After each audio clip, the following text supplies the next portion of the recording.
इस कोडरमा जिले के तमाम कोडरमा संसदीय क्षेत्र के तमाम युवा खड़े हैं। जहाँ भी हम जा रहे हैं तो वहाँ युवाओं की एक ही आवाज़ आ रही है कि भाजपा हटाओ देश बचाओ। और हमारा एक पुराना नारा है कि सबको शिक्षा सबको काम वरना होगा नींद हराम। और अब वक्त आ गया है कि न शिक्षा मिली न रोजगार मिला तो भाजपा की नींद हराम करने का वक्त आ गया है। दूसरी तरफ हमारे उम्मीदवार खड़े हैं जो हर समय बगोदर विधानसभा से वो चुनकर आए थे, विधायक हैं, 3 बार से विधायक हैं और हर वक्त में विधानसभा में उनकी आवाज़ छात्रों युवाओं के लिए गूंजती है। उनकी आवाज़ स्थानीय लोगों को रोजगार मिले, यहीं पे रोजगार मिले, इसके लिए गूंजती है, महिलाओं के सम्मान के लिए गूंजती है। और यहाँ से जो दूर दूर लोग गए, आप कहिए कि सूरत, चंडीगढ़, लुधियाना, दिल्ली, बंगलुरु कमाने यहाँ से कोडरमा क्षेत्र से लोग जाते हैं और उन पर कुछ अनहोनी होती है या कह लीजिए कि किसी भी तरह की दिक्कत होती है तो सबसे पहले कोई विधायक खड़े होते हैं। उनका नाम कॉमरेड विनोद सिंह है।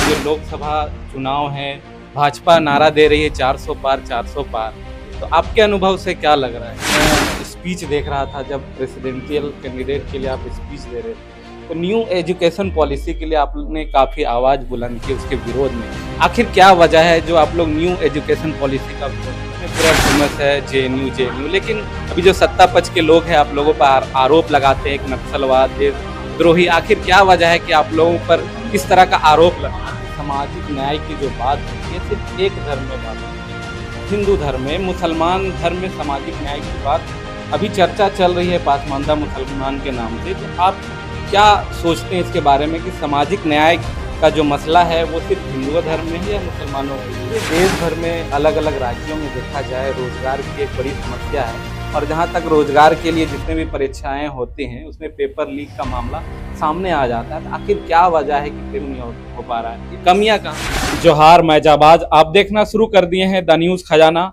लोकसभा चुनाव चल रहा है और जेएनयू के स्टूडेंट लीडर कोडरमा पहुंचे हुए हैं। अभी हम लोग कोडरमा लोकसभा के झुमरी तिलैया क्षेत्र में हैं। जेएनयू छात्र संघ के जो हाल ही में चुनाव हुए थे उसमें लेफ्ट पार्टी से जीते हुए धनंजय जी लगातार कोडरमा लोकसभा में अपने प्रत्याशी के लिए प्रचार कर रहे हैं। उनसे बात करेंगे और जानेंगे कि क्या अनुभव मिला है उन्हें कोडरमा लोकसभा क्षेत्र में जो लगातार प्रचार प्रसार में वो निकले हुए हैं। तो उनसे बात करेंगे। धनंजय जी, सबसे पहले आपको कोडरमा अबरख नगरी में स्वागत है। आप बहुत शुक्रिया, आपका बहुत बहुत शुक्रिया। क्या अनुभव मिला अभी तक कोडरमा लोकसभा के क्षेत्रों में जो आप घूम रहे हैं, क्या रिस्पॉन्स मिल रहा है?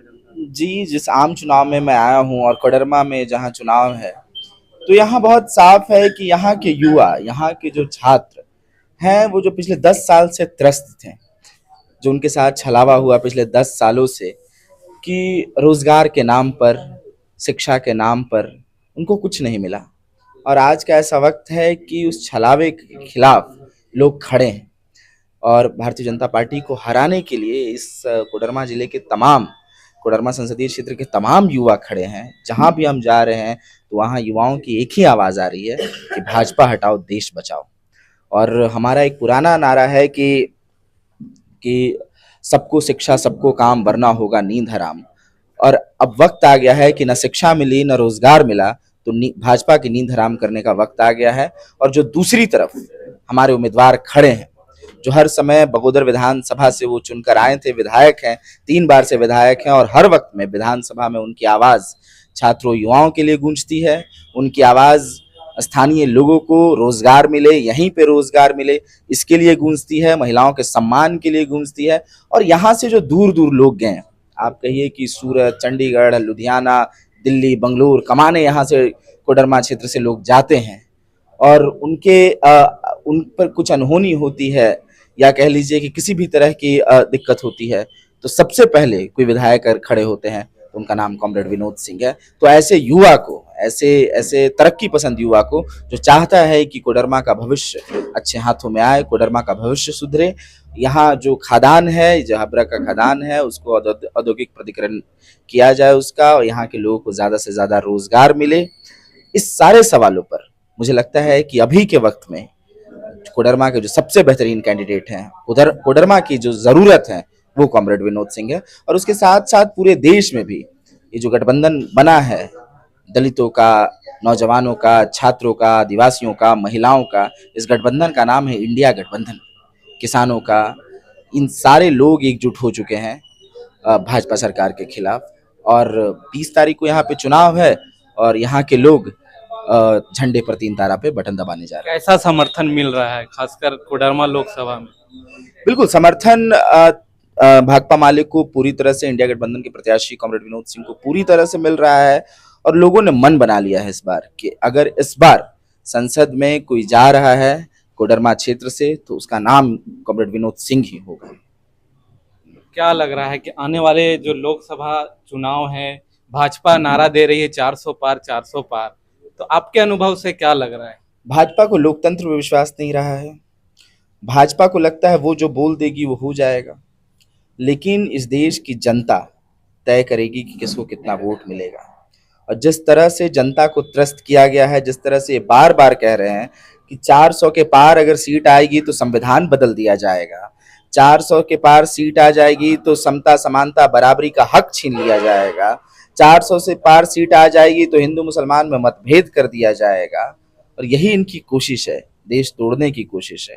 अब तक उसके कैंडिडेट बोल रहे हैं संविधान बदल, बिल्कुल संविधान बदलने की बात कर रहे हैं। तो इस देश के तमाम संविधान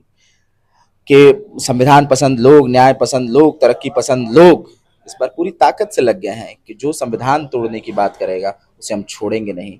इसीलिए आप देख रहे हैं कि इंडिया झुकेगा नहीं और मतलब बढ़ते जाएगा, यही हमारा नारा है। और इंडिया को हम बढ़ाएंगे और इंडिया गठबंधन बढ़ाएगा उसको। अच्छा, आपके जो मैं स्पीच देख रहा था जब प्रेसिडेंशियल कैंडिडेट के लिए आप स्पीच दे रहे थे, तो न्यू एजुकेशन पॉलिसी के लिए आपने काफी आवाज बुलंद की उसके विरोध में। आखिर क्या वजह है जो आप लोग न्यू एजुकेशन पॉलिसी का विरोध कर रहे हैं? देखिए, नई शिक्षा नीति में इतनी खामियां हैं जिसको बताने लगूं तो मतलब मुझे लगता है कि शिक्षा को सबसे जमींदोजद करने के लिए, जमीन के अंदर गाड़ने के लिए वो नहीं चाहती है सरकार कि गरीब का बच्चा, किसान का बच्चा, मजदूर का बच्चा पढ़ाई करे, हाशिए पर के लोग पढ़ाई करें। इसके लिए ये कह रही है ये कि अगर किसी स्कूल की स्थिति जर्जर है, स्कूल में कम छात्र आ रहे हैं, तो स्कूलों को बंद कर दिया जाए। यानी देश की आजाद भारत की पहली सरकार है जो स्कूल खोलने की नहीं, स्कूल की मरम्मत की बात नहीं कह रही है, कह रही है कि स्कूलों को ही बंद कर दो। ना रहेगा बांस, ना बजेगी बांसुरी, ना रहेगा स्कूल, ना गरीब के बच्चे पढ़ पाएंगे सरकारी स्कूल में। क्योंकि लोग पढ़ लेते हैं तो सवाल करना सीख जाते हैं, और जो इसको पसंद नहीं है। दूसरी तरफ है कि आप देख लीजिएगा कि यूनिवर्सिटीज में जिस तरह से वो लगातार फीस बढ़ा रहे हैं, इलाहाबाद यूनिवर्सिटी, उस्मानिया यूनिवर्सिटी, बनारस हिंदू यूनिवर्सिटी, दिल्ली विश्वविद्यालय, हर जगह इनकी एक कोशिश है कि नई शिक्षा नीति के तहत फीस बढ़ाया जाए। तीसरी बात है कि आप देखेंगे कि पहली बार ऐसा हुआ है कि इसी एजुकेशन पॉलिसी के अंदर हायर एजुकेशन फाइनेंसिंग एजेंसी नाम की एक संस्था आई है जो कह रही है कि लोन देगी। यानी लोन लेना शिक्षा के लिए, और सरकार उसको प्रमोट कर रही है। ये कितना खतरनाक बात है हमारे लोगों के लिए, हमारे देश के लिए, कि शिक्षा में लोन। और यही कह रही है कि अब यूनिवर्सिटियों को लोन लेना पड़ेगा। अब जो पहले ग्रांट मिलता था यूनिवर्सिटियों को यूजीसी के द्वारा, उस ग्रांट को खत्म करके लोन लेने की बात कही गई। लोन अगर लिया जाएगा यूनिवर्सिटी के द्वारा, सरकारी यूनिवर्सिटी के द्वारा, तो लोन का मतलब साफ होता है, लोन लौटाना पड़ता है। कहाँ से लौटाएंगे आप? यही गरीब बच्चों के से लौटाएंगे आप, इन्हीं से पैसा मांगेंगे आप। पैसा मांगेंगे तो क्या होगा? फीस बढ़ाया जाएगा, तो लोग पढ़ कैसे पाएंगे? पढ़ाई को भी अब कॉर्पोरेट के तौर पे लाया कर दिया जा रहा है। बिल्कुल। एक चौथी बात यह है इसमें कि ड्रॉप आउट जो होता था किसी भी विश्वविद्यालय से, किसी भी स्कूल से, अगर एक स्टूडेंट बीच से निकलता था तो उस यूनिवर्सिटी के लिए, उस स्कूल के लिए एक शर्म की बात होती थी कि कैसे हमारे यूनिवर्सिटी से कोई स्टूडेंट ड्रॉप आउट हो गया। लेकिन अब इन्होंने कर दिया कि इसको लीगलाइज कर दिया, इसका कानूनीकरण कर दिया कि अब 1 साल में आप निकलेंगे यूनिवर्सिटी से तो आपको डिप्लोमा, 2 साल में निकलेंगे सर्टिफिकेट, 1 साल में निकलेंगे सर्टिफिकेट, 2 साल में डिप्लोमा, 3 साल में जब भी निकलेंगे आपको कोई झुंझुना पकड़ा दिया जाएगा।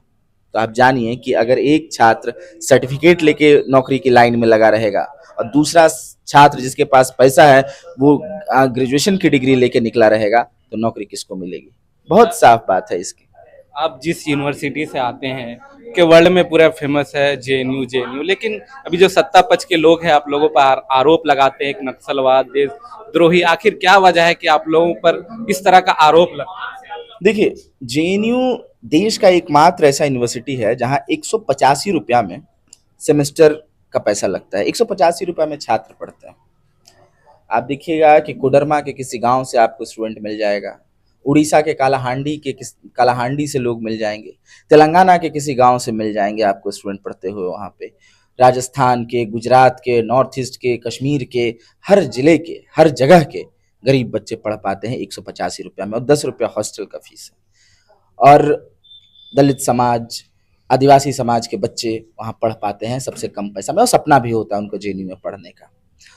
तो ये बार बार इसीलिए बदनाम करने की कोशिश करते हैं कि इतने पैसे में, क्योंकि उनको चुभता है कि गरीब का बच्चा इतना कम पैसे में पढ़ कैसे ले रहा है, क्योंकि उनका दोस्त अंबानी और अडानी का भी तो कॉलेज है, उसमें क्यों नहीं जा रहा है, एमईटी यूनिवर्सिटी में क्यों नहीं जा रहा है, गलगोटिया यूनिवर्सिटी में क्यों नहीं जा रहा है, लवली प्रोफेशनल यूनिवर्सिटी में क्यों नहीं जा रहा है, वो जेएनयू क्यों आना चाहता है। इसलिए इतना बदनाम कर दो इसको कि किसी का हिम्मत ना रहे कि जेएनयू जाए। आज भी देख रहे हैं कि इस तरह की फिल्में बनाई जा रही जेएनयू के खिलाफ। देखिए, फिल्में बनाने से सिर्फ ये नहीं होता है कि हम बदनाम हो जाएंगे, जेएनयू एक संस्थान बदनाम हो जाएगी। झारखंड के किसी गांव में अगर कोई लड़की सोच रही होगी कि कम पैसे में पढ़ना, लेकिन उसका बाप अगर नहीं जाने दिया इस नाम पे कि वो बदनाम जगह है, तो उसके ख्वाब को आप मार दे रहे हैं, उसके सपनों को मार दे रहे हैं। हमारे एक बहुत कवि हुए पंजाब के पास, वो कहते हैं कि सबसे खतरनाक होता है हमारे सपनों का मर जाना। और आज ये सरकार शिक्षा में गरीब छात्रों के सपनों को मारने पर लगी हुई है, युवाओं के रोजगार मारकर उनके सपनों को रौंद रही है, महिलाओं के सम्मान को रौंद रही है, नई पेंशन लाकर जो कर्मचारी हैं उनके सपनों को रौंद रही है, उनके भविष्य को रौंद रही है। किसान एमएसपी मांग रहे हैं, वो नहीं दे रही, उसके बजाय उन पे गोली चला दे रही है, तो उन पर लगातार हमला कर रही है, मजदूरों पर हमला कर रही है, मूल निवासियों पर हमला कर रही है, और तमाम जितने भी हाशिए पर के लोग हैं, लगातार ये सरकार, भाजपा की सरकार हमला कर रही है। तो इस बार लोगों ने तय कर लिया है कि भाजपा हटाना है, और इस देश को, जिसमें सब रहते हैं, मिलकर रहते हैं, जुलकर रहते हैं, इस देश को हमें बचाना है। बिल्कुल। एक मेरा सवाल था कि सामाजिक न्याय की जो बात होती है सिर्फ एक धर्म में बात होती है, हिंदू धर्म में, मुसलमान धर्म में सामाजिक न्याय की बात अभी चर्चा चल रही है पासमानदा मुसलमान के नाम से। तो आप क्या सोचते हैं इसके बारे में कि सामाजिक न्याय का जो मसला है वो सिर्फ हिंदू धर्म में है या मुसलमानों में भी है? और देखिए, हमारी एकमात्र ऐसी पार्टी है देश में जो कहती है कि जो दलित मुसलमान हैं उनको भी आरक्षण दिया जाए, ठीक है, जो दलित क्रिश्चियन हैं उनको भी आरक्षण मिले, और अलग अलग धर्मों में जिनको जिस तरह से रखा गया है, जिनकी सामाजिक हैसियत हमेशा से कमजोर की गई है, उनको आरक्षण मिले। और इसके साथ साथ सिर्फ इतना नहीं कहती है कि उस आरक्षण में डाल दिया जाए, उसके साथ साथ ये भी कहती है कि आरक्षण का जो बार है उसको बढ़ाया जाए। इस बात की भी मांग हम ही कर रहे हैं, और हमने जेएनयू की एकमात्र संगठन है आईसा, जो एक सामाजिक न्याय की मार्च निकालती है, इस बात को कहते हुए। जब इस बिहार के अंदर आप कहिएगा कि जातिगत सेंसस होता है वहां पर, और पता चलता है कि किसके हिस्से में कितना है, और हम बार बार कहते हैं कि जिसकी जितनी हिस्सेदारी उतनी, जितनी जिसकी संख्या भारी उसकी उतनी हिस्सेदारी, या जितना जिसको दबाया गया है उसको उतना मिलना चाहिए, जिसके पास जितना कम है उसको बराबरी के दर्जा देना चाहिए। तो ये नारा हमेशा से हमारा रहा है, और हमेशा से हम इस पे बोलते आए हैं, कहते आए हैं, लड़ते आए हैं, भिड़ते आए हैं, और यही हमारी राजनीति है कि समाज के हर एक तबकों में जहां जहां जिनको कमजोर किया गया है, सामाजिक उनकी हैसियत कमजोर की गई है, उसको ऊपर उठाया जाए। हम लोग बाबा साहब अम्बेडकर के संविधान को मानने वाले लोग हैं, और अम्बेडकर के आइडियाज पे, अम्बेडकर के विचारों को और आगे तक ले जाने के लिए हम गांव गांव, गली गली, मोहल्ला मोहल्ला घूमेंगे, और इन तमाम चीज़ों पे हमें काम करने की, और बेहतर ढंग से इस समाज में सामाजिक न्याय पूरी तरह से स्थापित हो, इसकी लड़ाई, इसकी जद्दोजहद हम कर रहे हैं। पूरे देश भर में अलग अलग राज्यों में देखा जाए रोजगार की एक बड़ी समस्या है, और जहां तक रोजगार के लिए जितने भी परीक्षाएं होती हैं उसमें पेपर लीक का मामला सामने आ जाता है। तो आखिर क्या वजह है कि पेपर लीक हर साल आए दिन आए जाते हैं, और जो युवा तैयारी कर रहे हैं 4 साल 5 साल से, वो अभी तक बेरोजगार हैं? आखिर ये मसला सॉल्व क्यों नहीं हो पा रहा है? कमियां कहाँ? ये मसला है मंशा की, कि सरकार चाहती नहीं है कि युवाओं को सरकारी नौकरी मिले। आप देख रहे हैं कि रेलवे सुरक्षा कर्मी में कई सीट खाली हैं, कई जगह रोजगार की जगह खाली हैं, लेकिन न फॉर्म निकलते हैं उसके, न रोजगार मिलता है। आप देखिएगा कि किस तरह से जब सेना की बहाली की बात आई, लोग इंतजार करते हैं सेना की बहाली होने का, दौड़ते हैं मैदानों में कि दौड़ के निकालेंगे सेना, 10वीं 12वीं पास करते हैं तो। और सबका सपना, जो आगे तक नहीं पढ़ पाते हैं वो सोचते हैं कि सेना में जाकर अपने माँ पिता का पेट भरेंगे, देश की रक्षा करेंगे, आगे चलकर पेंशन भी मिलेगा। लेकिन इन्होंने क्या किया, इन्होंने जो सेना के जवान की जो ये नौकरियां हैं, हाँ, योजना थी, वो अग्निवीर योजना लेकर आ जाती है और बोलती है कि अब कॉन्ट्रैक्ट पर होगा, 4 साल के कॉन्ट्रैक्ट पे डाल देती है। तो ये मनसा का सवाल है। जितने पेपर लीक हो रहे हैं, तो पेपर लीक होना इतना आसान नहीं है। सरकार चाह जाए तो चप्पल चोरी ना हो पाए। अलग अलग राज्यों हाँ, में अलग अलग गवर्नमेंट है, कहीं कांग्रेस के हैं, बीजेपी के, हर बिल्कुल जगह बिल्कुल ये मसला आ रहा है, बिल्कुल आ रहा है। तो वही है कि मनसा का सवाल है कि आप, और देखिएगा ना, अधिकतर कहाँ आ रहा है, आप यूपी में देख लीजिए, लगातार पेपर लीक के मामले आए हैं। यूपी हो, बिहार, इवन झारखंड में भी पेपर हाँ, लीक का पेपर लीक के मामले आ रहे हैं। तो मुझे ये लगता है कि एक इस पे अलग अलग राज्यों में लोगों को और सोचना चाहिए, और रोजगार की तरफ। और अगर पेपर लीक हुआ भी है कहीं किसी राज्य में, तो मुझे लगता है कि सरकार की मंशा तब तय होती है कि उसके बाद वो क्या कर रही है, उसके बाद वो जल्दी से जल्दी एग्जाम ले रही है कि नहीं, वो जो पैसा भरा गया है उसका फॉर्म का, उसको लौटा रही है कि नहीं। ये भी तो एक मंशा का विषय है। आप भी एक युवा हैं और यूथ वोटर सबसे ज्यादा अभी माने जा रहे हैं पूरे देश भर में। क्या मैसेज देंगे यूथ को आप? मुझे लगता है यूथ को अपने हक और हुकूक के बारे में मालूम है आज का, और उसके साथ साथ युवा जो जब अपने घर जा रहा है और अपने घर में देख रहा है कि उसके पिताजी सब्जी जो ला रहे हैं, उसके घर में जो आटा आ रहा है, जो उसके तमाम दैनिक जीवन के सामान हैं इतने महंगे हो रहे हैं, सिलेंडर महंगा हो रहा है, और जब वो अपना सर्टिफिकेट लेके बाहर जा रहा है तो उसको नौकरी भी नहीं मिल पा रही है। तो ये हर जगह जहाँ युवा पिटा हुआ है, और यही युवा ने सबसे ज्यादा वोट दिया था। एक फिल्म है हासिल, उसका एक डायलॉग है कि युवा को पलट दीजिए तो वायु हो जाता है। तो इस बार सिर्फ युवा वायु नहीं होगा, तूफान होगा, और पलटेगा इस बार भाजपा की सरकार। बिल्कुल, ये थे हमारे साथ धनंजय जी, जो जेएनयू छात्र संघ के अभी हाल ही में अध्यक्ष बने हैं, जिनसे हमने बातें की। आपको ये वीडियो कैसा लगा, आपने एक प्रतिक्रिया कमेंट बॉक्स में जरूर दे। तब तक के लिए देखते रहिए द न्यूज़ खजाना। जोहार।